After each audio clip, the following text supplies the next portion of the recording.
제주 4.3 사건. 이거 그냥 폭동 한 단어로 끝낼 얘기가 절대 아니에요. 사실은 국가가 자기 국민을 적으로 돌리고 저지른 정말 거대한 폭력이었거든요. 근데 이상하죠? 이렇게 큰 사건이 수십 년 동안 그냥 싹 지워져 버렸어요. 오늘은 바로 그 얘기를 해보려고 합니다. 대체 어떻게 한 나라가 자기 국민의 역사를 통째로 지워버릴 수 있었을까요? 그 과정을 한번 같이 따라가 보시죠. 바로 이 질문. 이게 오늘 우리가 파헤쳐볼 핵심이에요. 한번 상상해 보세요. 한 섬에 사는 사람 10명 중 1명이 국가 때문에 죽었는데 그 사실이 어떻게 수십 년 동안 완벽하게 숨겨질 수 있었을까요? 정말 미스테리죠. 그러니까 오랫동안 공식적인 이야기는 딱 하나였어요. 아, 그거? 공산주의자들이 일으킨 폭동이야. 이걸로 끝이었죠. 하지만 수십 년 동안 끈질기게 파고든 진실은 완전히 달랐습니다. 이건 그냥 폭동이 아니라 국가가 자기 국민을 대상으로 벌인 거대한 학살이었던 거죠. 지금 보시는 화면이 바로 그 두 가지 기억이 어떻게 충돌하는지를 딱 보여주는 겁니다. 자, 희생자 수가 무려 3만 명입니다. 3만 명이요?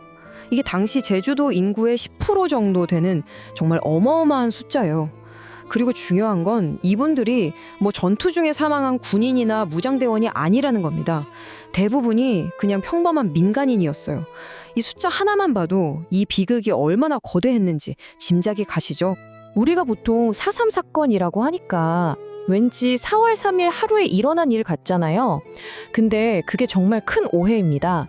사실 이건 무려 7년 7개월 동안 이어진 일이에요. 하루가 아니라 거의 한 세대에 걸쳐서 폭력과 학살이 계속됐던 아주 긴 하나의 과정이었던 거죠. 자, 그럼 첫 번째 이야기, 제주라는 화약고입니다. 도대체 왜 아름다운 섬 제주가 이렇게 끔찍한 폭력의 무대가 되어야만 했을까요? 우선 시대 배경을 봐야 하는데요. 일본한테서 해방은 됐는데 한반도에 제대로 된 정부가 없었어요. 말 그대로 나라 없는 나라 상태였던 거죠. 법도 없고 질서도 없고 완전한 권력 공백기였습니다. 그러니까 책임지는 사람은 아무도 없는데 여기저기서 총을 든 세력들만 날뛰는 아주 혼란스러운 상황이었던 겁니다. 근데 제주는 유독 더 위험했어요. 여러 조건이 딱 맞아떨어졌거든요. 먼저 섬이라서 고립되어 있었죠. 그리고 일제시대 경찰이 해방 후에도 그대로 한국 경찰이 돼서 권력을 휘두르고 있었고요. 여기에다가 북쪽에서 내려온 아주 극단적인 반공단체, 서북청년단 같은 외부 세력까지 제주로 막 들어온 거예요. 이들이 주민들을 상대로 엄청난 폭력을 저질렀습니다. 정말 언제 터질지 모르는 시한폭탄 같은 상황이었던 거죠. 자, 그럼 두 번째 이야기로 넘어가 보죠. 봉기에서 학살로. 평화롭던 시위가 어떻게 해서 끔찍한 진압작전으로 번져나갔을까요? 모든 일의 시작은 1947년 3.1절 기념 집회에서 경찰이 민간인에게 총을 쏘면서부터였어요. 이게 도화전이 됐죠. 결국 이듬해 4월 3일 좌익 세력이 무장 봉기를 일으키게 됩니다. 그런데 정부의 대응이 상상을 초월했어요. 이들을 진압하겠다면서 초토화 작전이라는 이름으로 아예 민간인들을 학살하기 시작한 겁니다. 여기서 끝이 아니에요.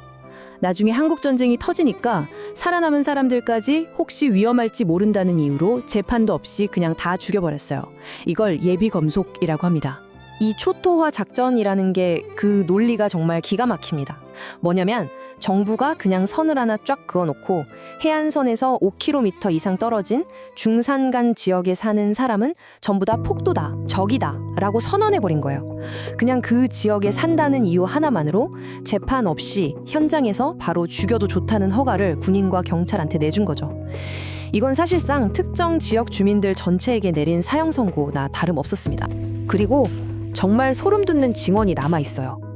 왜 어린아이들까지 죽였냐는 질문에 가해자들이 뭐라고 했는지 아세요? 씨를 말려야 한다. 커서 복수할지도 모르니까. 라고 했다는 겁니다. 이게 무슨 진압작전의 논리입니까? 이건 그냥 한 공동체를 아예 뿌리 뽑으려 했던 명백한 학살의 논리죠. 자, 세 번째 이야기입니다. 침묵의 논리.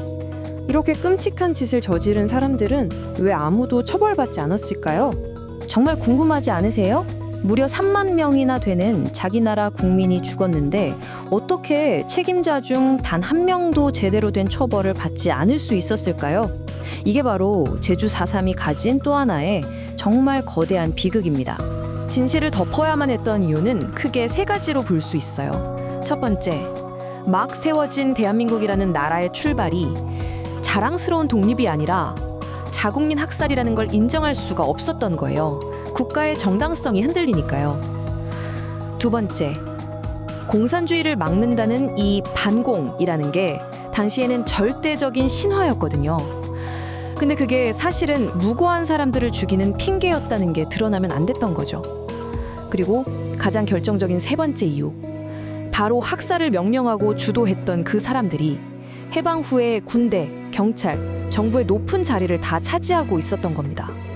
자기들이 자기들을 처벌할 리가 없잖아요. 지금 보시는 이 표가 당시 상황을 아주 극명하게 보여줍니다. 어떻게든 민간인 피해를 줄여보려고 무장대와 협상을 했던 김인열 연대장.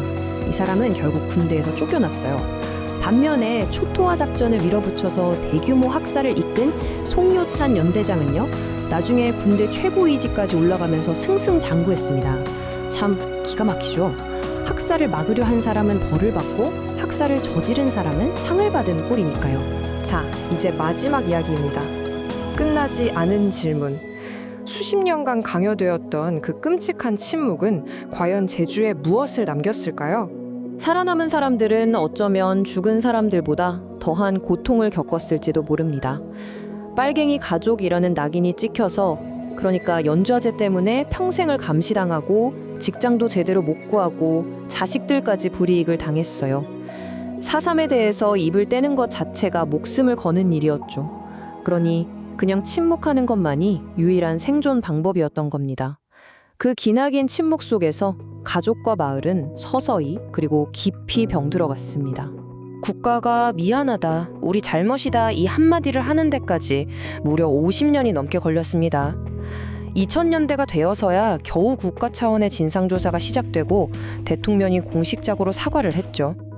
정말 너무나도 길고 고통스러운 세월이었습니다.